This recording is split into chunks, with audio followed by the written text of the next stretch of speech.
여러분 안녕하세요. 이번 시간에는 지난번에 저희 이력서와 자소서 같이 봤었죠.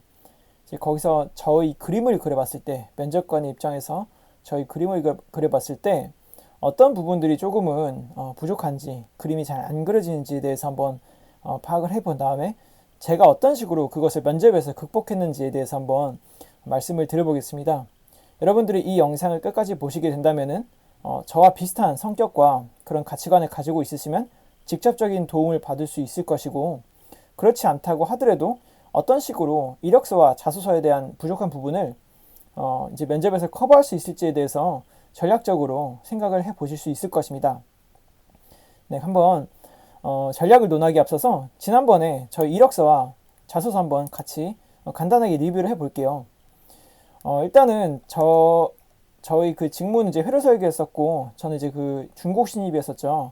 중국 신입이었었는데 그 두 가지 직무가 제가 이제 하고 싶은 그 직무와 굉장히 유사하게 연관이 돼 있었고, 그리고 이제 대내외 활동으로는 싹 다 또 직무와 연관된 것들이죠. 이런 학회, 그 다음에 공모전, 그런 그 다음 회로에 대한 그런 그 공모전에도 나왔었고, 그리고 이제 뭐 어학도 괜찮은 준수한 어떤 점수였었고, 그 다음에 이제 에세이를 보시게 돼도 제가 이제 강조한 것들은 제가 하고 싶은 꿈들에 대해서 먼저 밝히고, 그 다음에는 그런 제가 인턴에서 그리고 공모전에서 어떤 생각과 준비를 했었고 얼마나 열심히 살았는지 대해서 밝혀놨습니다. 그리고 이제 마지막 에세이에서는 이제 제가 하고 싶은 것을 말하기 앞서서 제가 어떠한 부분들에 대해서 전공 지식을 길러왔는지에 대해서 한번 정리를 했었죠. 제가 이러한 부분을 보고서 어떤 분들은 굉장히 뭐 준비가 잘 돼 있었다라고 말씀을 하실 수도 있겠지만, 이게 막상 이제 면접 페이지로 넘어가게 되면은 그럼에도 불구하고 조금 부족한 부분들이 보이게 될 것입니다. 그래서 저는 제 스스로가 면접관이 돼서 저희 이력서와 자소서를 봤을 때 저희 그림을 한번 그려봤죠. 저희 그림을 그려봤을 때는 이제 저는 굉장히 꿈이 뚜렷한 사람이었습니다. 저는 굉장히 하고 싶었던 게 뚜렷했죠. 이제 저는 CIS, CMOS 이미지 센서에 대해서 연구를 하고 그에 대한 회로를 설계를 하고 싶었고, 그에 대한 준비 또한 굉장히 철저했습니다. 그에 대한 전공 지식도 쌓았고요. 그 다음에 이제 졸업 논문급 연구를 진행을 했었고, 그에 대한 중고 신입으로서의 그 직무에 대한 역량도 길렀었고, 뭐 여러 가지 그런 것들을 진행했었죠. 심지어 학회도 갔었죠. 이제 그런 부분들을 보면은 그 누구보다 그 꿈에 대해서 굉장히 확실하게 밝혔고, 그 꿈에 대해서 스스로가 열정과 그런 부분들을 객관적으로 증명해냈다고 생각을 합니다. 그 이유는 아까 말씀드린 것처럼 그런 전공적인 지식, 그 다음에 공모전도 이제 저는 CIS 쪽으로 관심이 가질 수밖에 없는 그런 공모전을 진행했었거든요. 그 다음에 이제 세 번째로는 직무일치성. 이건 이제 중고 신입 때문에 적어놓은 건데, 이러한 세 가지를 통해서 저희 앞서 말씀드린 두 가지가 증명이 됐고, 그 다음에 에세이 두 번째에서는 제가 이제 인턴과 그런 여러 공모전을 진행하면서 뭔가 굉장히 열심히 살았다. 그러니까 적어도 뭔가 그렇게 논다거나 뭐 학점 관리를 소홀히 했다거나 그런 흔적이 없고, 항상 매사에 뭔가 열심히 살았구나라는 흔적을 보일 수 있게끔 구성이 돼 있었고, 저는 스스로가 이제 이 부분들은 굉장히 잘 준비가 됐다고 생각했었습니다. 근데 이게 이제 여기서 이력서와 자소서를 준비하다 보니까 나중에 이제 면접 페이지로 넘어갈 때 계속 이제 그 저도 스터디를 진행했었거든요. 근데 그 스터디를 진행할 때 다른 이제 그 면접 스터디 인원들이 지적을 해 주신 사항들이 이제 이 부분이 잘 안 그려진다는 겁니다. 뭐냐면은 뭔가 되게 열심히 하고 되게 전문적인 그런 부분들은 뭐 누구나 다 알겠는데, 이런 인간적인 부분 그리고 그런 따뜻한 마음들에 대해서는 조금 물음표다. 그러니까 이 사람이 없다라고는 말은 못하겠지만 뭔가 아직 그림이 그려지지 않았다. 그래서 그런 어떤 활용 점정을 찍을 수가 없다라는 이야기를 들었습니다. 저는 이 부분을 제가 좀 스스로 객관적으로 인식을 하고 있었음에도 불구하고 그런 부분들을 되게 준비하기는 힘들었습니다. 왜냐면은 그에 대해서 어떻게 대비를 할지를 정확히 몰랐었기 때문에 이 부분이 상당히 어렵더라고요. 그래서 저는 여러 가지 이제 뒷 페이지에서 말씀드린 한 세 가지 정도의 방법을 통해서 면접에서 이를 한번 극복하기 위해서 굉장히 노력을 또 했는데, 한번 같이 보러 가시죠. 첫 번째는 이제 이 그려지지 않는 부분에 대해서 대비하라 라는 부분입니다. 이게 무슨 말이냐면은 이게 면접관들이 한 면접을 진행하다 보면은 한 절반 넘어서기 전까지에 대한 질문들은 주로 그 사람들을 그냥 그 면접자를 파악하기 위한 질문들이 좀 많습니다. 예를 들면은 뭐 힘들었던 경험이나 뭐 가장 뭐 노력했던 경험, 열정을 다했던 경험 이런 것들을 물으면서 그 사람에 대한 전반적인 부분을 좀 파악을 해보는 것이죠. 이제 그러다가 면접관들은 제가 이제 계속 그림이라고 표현하지만 이 그림이 사실은 어떤 이 정확하게 형식적으로 정해져 있습니다. 1번 항목에 뭐 창의성, 2번 항목에 뭐 열정, 뭐 이런 것들은 어떤 키워드들이 쭉 적혀져 있고 그에 대해서 평가를 하게 돼 있는데 저는 그것을 이제 그림이라고 표현을 하는 것입니다. 이제 이런 그림을 초장에는 이제 질문을 던지면서 공통적인 질문을 던지면서 그림을 그려 나가기 시작하는데 이제 그리다 보면은 절반 면접 시간이 절반 지나기 전에 대충 사이즈가 나와요. 그림이 대충 그려집니다. 밑그림이 그려지는데 이제 그때 그려지지 않는 부분이 있거나 잘못 그려지는 부분이 있습니다.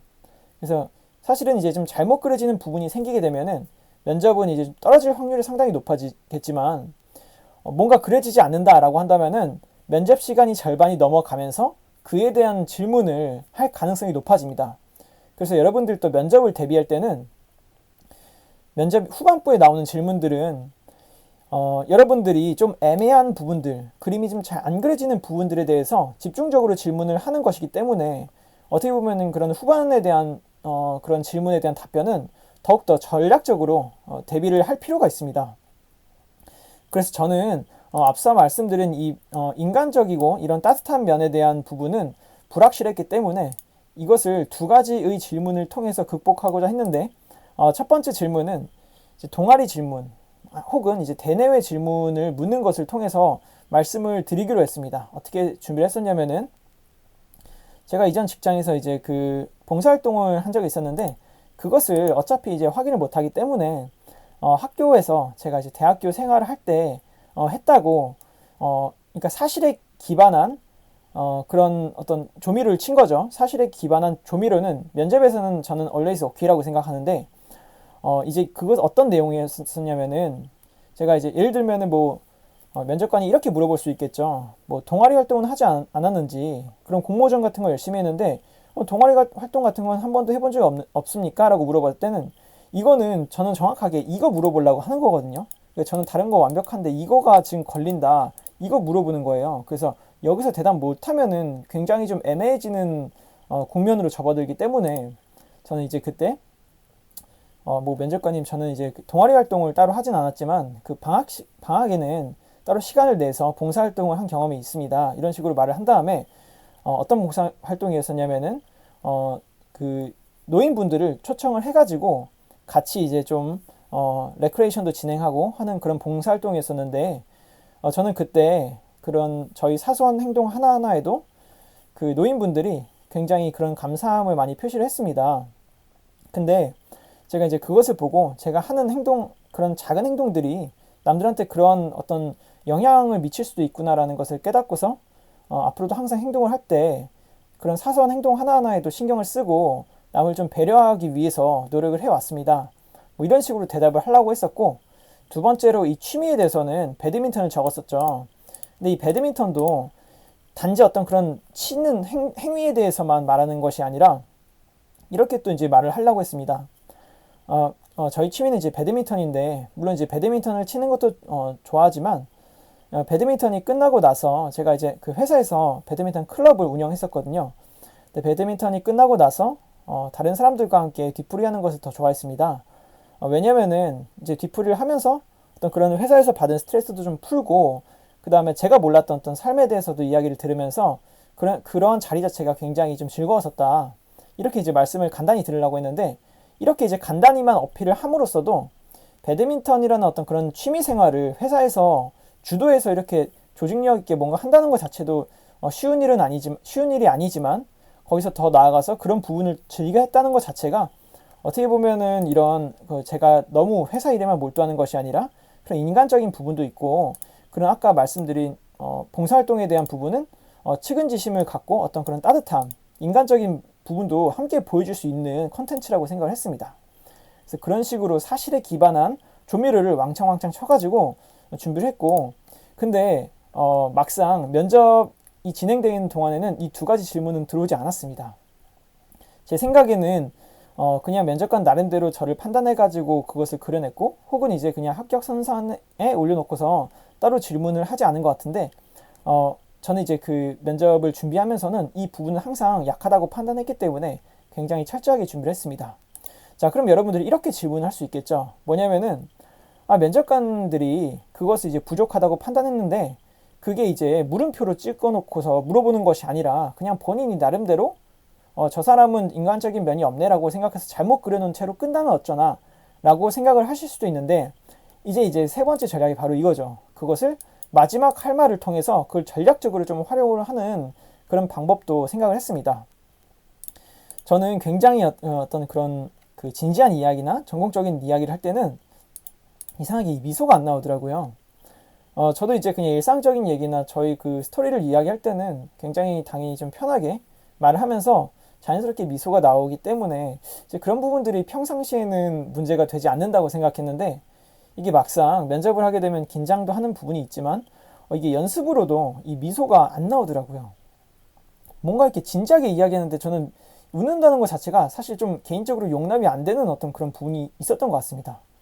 그런데 어쨌든 그러한 부분들이 어떻게 보면 또 이런 인간적이고 따뜻한 면을 좀 못 보여줄 수도 있는 것이기 때문에, 이런 부분을 만약에 두 번째에서도 이렇게 대비를 했지만 면접관들이 제대로 물어봐주지 않는다고 한다면은 저는 약간 이런 식으로 마무리를 하려고 했습니다. 뭐냐면은 마지막 할 말을 해보라고 했을 때, 제가 남들과 이야기를 하고 같이 일을 할 때는 정말 따뜻한 웃음을 많이 짓는 편인데, 이 면접을 하니까 막상 면접을 보니까 굉장히 좀 긴장도 되고 해서 제가 이제 저희 그 따뜻한 미소를 많이 못 보여드린 것 같습니다 하고서, 마지막으로 저희 그 미소를 좀 보여드리고 싶습니다 하고서 환하게 미소 짓고서 나오는 그런 전략을 또 대비했었거든요. 근데 이게 지금 조금 헛소리처럼 들릴 수도 있겠지만, 실제로 제가 이제 면접 준비를 할 때 다른 스터디원들한테 써봤거든요. 근데 그 스터디원들이 굉장히 좀 좋은 평가를 해줬습니다. 왜냐면은 그 스터디원들도 똑같이 저에 대해서는 굉장히 이 친구가 열정적이고 도전적이고 전문적이긴 한데 뭔가가 좀 결여가 되어 있다라고 생각했는데, 그게 어떻게 보면 미소, 그 말하는 동안 미소를 잘 짓지 못한 것이죠. 그래서 그런 부분들을 마지막에서 그냥 확 틀어버린 거예요. 그 면접관들 입장에서는 굉장히 좀 신선하게 다가오고, 그래, 이거 좀 잘못된 그림이었네 하고 마침표를 제대로 찍고 활용 점정을 할 수 있는 어떤 그런 전략으로 준비를 했고, 그게 상당히 반응이 좋더라고요. 저는 이렇게까지 세 가지 전략을 통해서 저희 부족한 부분을 면접에서 메꾸기 위해서 준비를 했는데, 결과적으로는 이 세 가지 다 딱히 써먹진 않았습니다. 왜냐면은 절반이 넘어가기 전에 어느 정도 저는 느낌이 왔습니다. 이 면접은 될 것 같다라는 느낌이 왔고, 그래서 저는 이 마지막 할 말에 대해서는 그냥 무난한 선택을 했습니다. 면접관 분들에게 감사함을 표현하고 제가 하고 싶은 일에 대해서 한 번 더 명확히 밝히는 것이죠. 그렇게 무난하게 했지만, 만약에 중간에 조금 뭔가 틀어지는 것 같다라는 조짐이 보였으면은 저는 이 2번, 3번에 대한 전략을 적극적으로 아마 이용을 했을 것입니다. 그리고 그것은 정확하게 면접관들이 부족한 저에 대한 평가의 부족한 부분을 완벽하게 채워놨을 것으로 예상이 됩니다. 그래서 한 번 더 다시 정리를 하면은, 여러분들이 만약에 저와 좀 비슷한 상황이다, 뭔가 굉장히 좀 하나의 그 꿈을 가지고서 열심히 살아오신 분들이라면은 분명히 저와 비슷하게 이런 부분들이 결여가 돼 있을 가능성이 높은데, 그럼 이런 전략을 비슷하게 활용을 하실 수 있을 것이고, 만약에 그렇지 않고 다른 부분이 좀 결여가 돼 있을 수도 있는데, 그러면은 두 번째와 세 번째의 전략을 조금은 이제 수정해가지고 여러분들이 대비를 할 수가 있겠죠. 그래서 사실은 이제 이 부분은 제가 이력서와 자기소개서를 좀 공개하고서 그에 대한 여러 가지 설명을 좀 드리고 싶었던 부분이지만, 더 나아가서는 면접에서의 그 대비책까지 생각을 해볼 수 있겠다라는 생각으로 준비를 하게 되었습니다. 그래서 여러분들이 이 강의와 앞선 강의 같이 한번 더 리뷰를 해보면은, 자소서를 준비를 할 때 어떻게 좀 더 면접과 그렇게 시너지를 발휘할 수 있을지에 대해서 고민을 해서 준비를 할 수 있을 것입니다. 네, 그러면은 이제 이런 부분들 마지막 할 말이나 이런 부분들은 면접 영상을 좀 참고하시기 바라고요. 저는 이제 또 다른 컨텐츠로 한번 준비를 해 보겠습니다. 감사합니다.